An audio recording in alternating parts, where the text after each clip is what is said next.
It's so good to see y'all, man. Come on in, take a seat. Welcome back to the Chaotic Kitchen. If you're new here, my name is Nikki, and I'm gonna be your neighborhood dabbler. Today we're gonna be doing a little 1-2, so stay tuned.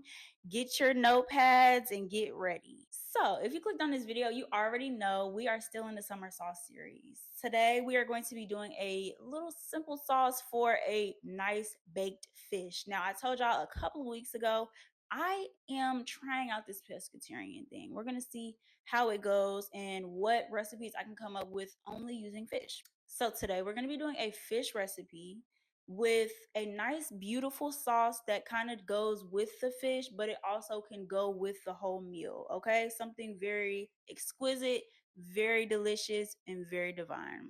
Now, this recipe is one of my favorites, like hands down, top 10 favorite recipes of mine. This is something that I found on Pinterest a couple of years ago, and I've ran with it ever since, making it somewhat of my own. So if y'all remember my very first video, I actually made some snapper, but I didn't get to do it how I wanted to because I was on a time crunch. But we're back today and we're going to do the snapper right. We're going to do it just how I like it. And hopefully y'all love it too, okay? Today we're going to be doing a red snapper with a yummy Creole cream sauce.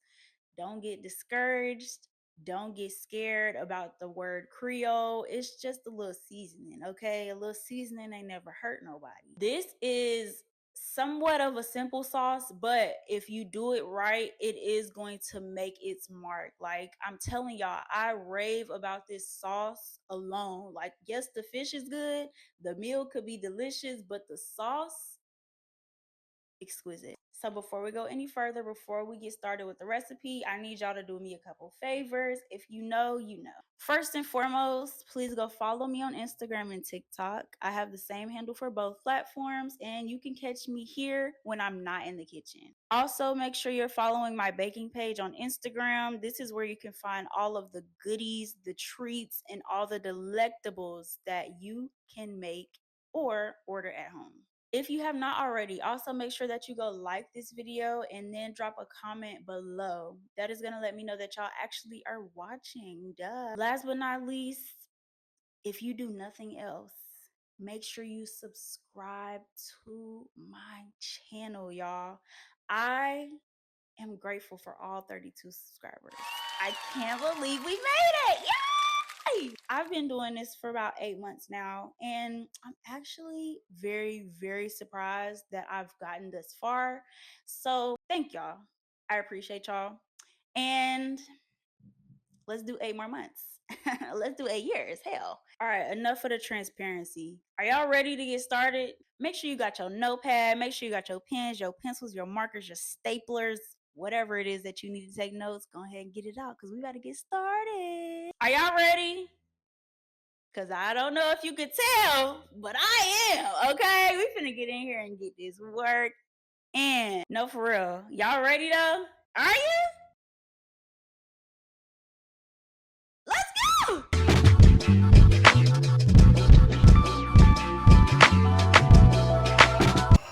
Alrighty, so we're going to start out with our fish.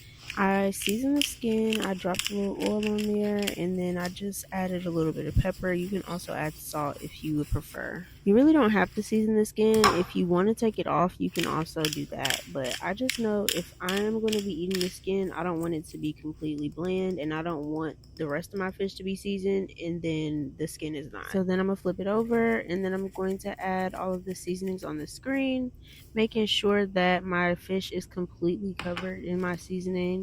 After this, I'm going to add a drizzle of oil and we're going to rub it in. Now, with my choice of seasonings, I was pretty confident. I think that in order to have like the taste of the fish brought out and kind of enhanced a little bit more, you have to choose the right seasonings for a fish. You can't really go wrong with your basic garlic and onion powder, but you can also enhance them by adding like paprika, chili powder, other things like that, depending on what the dish is. But it's also about what you like and what you don't like, so you have to play around with flavor a little bit until you figure that out. Once I finished seasoning my fish, I pulled out my pan, I sprayed it really well with some nonstick spray, and then I dropped my red peppers in there. I like red peppers because I think it enhances the flavor of like the Creole a little bit, and it gives a nice little kick to the fish. I personally prefer red over green or any other color pepper for that matter, but you can do whatever you feel like is best. You could also chop them a little finer and make them smaller, but it's up to you. I also added pads of butter to the top so that it can melt down and add a little bit of flavor as it bakes.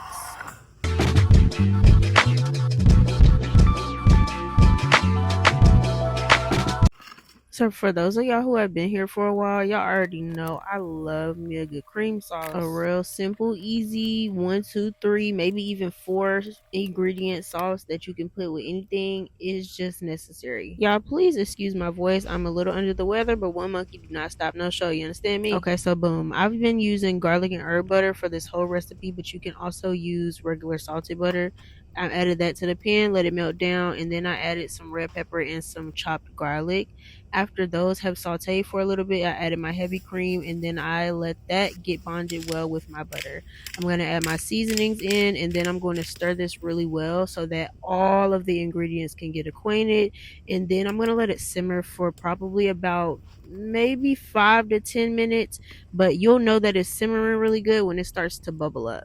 And remember, this is only on a 4 heat. A few moments later. So once I can see that my sauce is getting excited, it's got a little bit of a bubble to it and the colors are changing, not too much, but just a little.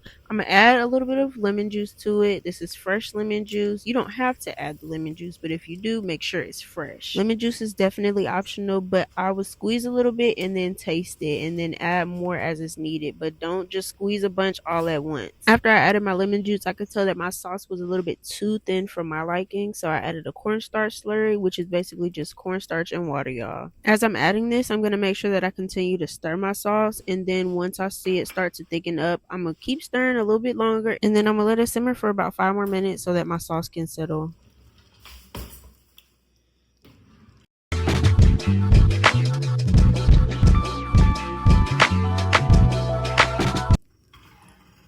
Like I told y'all before, this is no doubt one of my top 10 favorites. It's so unique, so versatile, and the flavor is there. The tang of the lemon just really pulls everything together. It don't need the lemon, but I'm telling you, it does a little something to my taste buds. It's like nothing you've ever tasted before, I promise you. I paired this with some red skin mashed potatoes and some sauteed kale.